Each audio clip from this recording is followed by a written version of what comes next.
SVM senior secondary school Pilibanga की online classes में आप सबका एक बार फिर स्वागत है। प्यारे बच्चों, अज असी श्री गुरु अमरदास जी सिख धर्म के तीजे गुरु श्री गुरु अमरदास जी की जो रचना है जगत जलंदा रख लै, इसकी व्याख्या करने का यतन करांगे।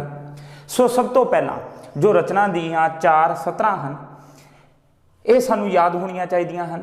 सो रचना कुछ इस तरह है, जगत जलंदा रख ले अपनी कृपा धार, जित दुआरे उभरे तिते लेहो उबार। सतगुर सुख विखालिया सच्चा शब्द विचार, नानक अवर न सुझई हर बिन बख्शन हार। सो ये जो रचना है जगत जलंदा रख ले, इस विच गुरु साहब ने प्रभु परमात्मा अगे बेनती अर्जोई की है कि ये जो संसार है जो बुराइयां विच सड़ रहा है, जो बुराइयां विच विकारां विच सड़ रहा है, उसनू परमात्मा अपनी मेहर करके बचा लवे। सो ये रचना की असीं हुण व्याख्या करते हाँ।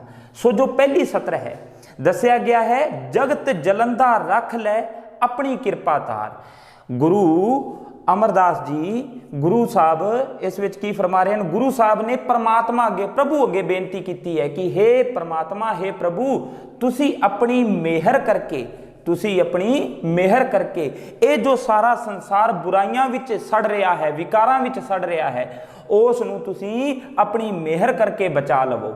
इत्थे एक शब्द आया प्यारे बच्चों, जलंदा।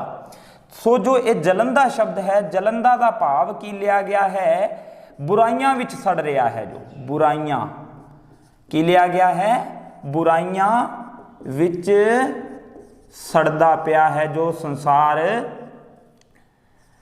इसनू परमात्मा अपनी मेहर करके बचा सकता है। अगे फिर देखो जो दूजी सत्र है, गुरु साहब ने अगे बेनती की है, जित दुआरे उभरे तिते लेहो उबार।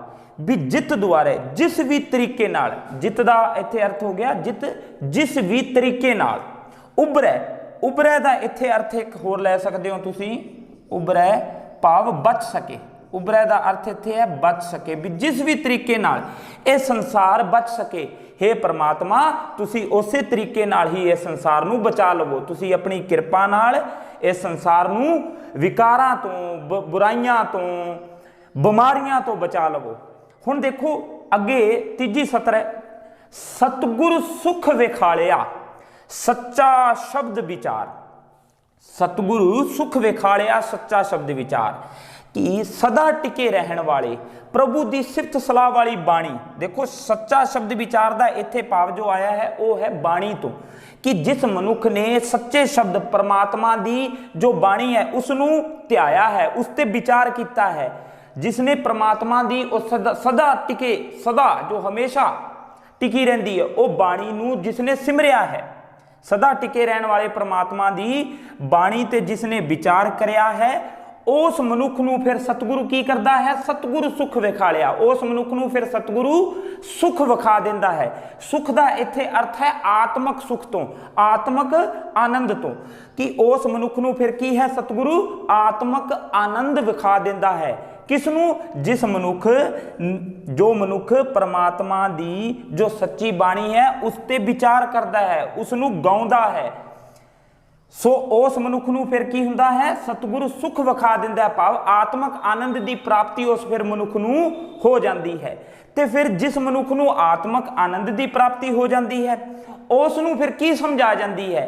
अंतिम सत्र में दसिया गया है, नानक अवर न सुझई हर बिन बख्शनहार। फिर उस मनुख नू इस गल की सोझी समझ आ जाती है। सुझई का भाव उसनू इस गल की समझ आ जाती है कि हर, इत्थे हरी, हर दा अर्थ है परमात्मा प्रभु तो ही, कि परमात्मा प्रभु तो बगैर मनुख दे पापां नू बख्शण वाला या मनुख ते रहमत करने वाला, मनुख ते बख्शिश करने वाला परमात्मा तो बगैर होर कोई नहीं है।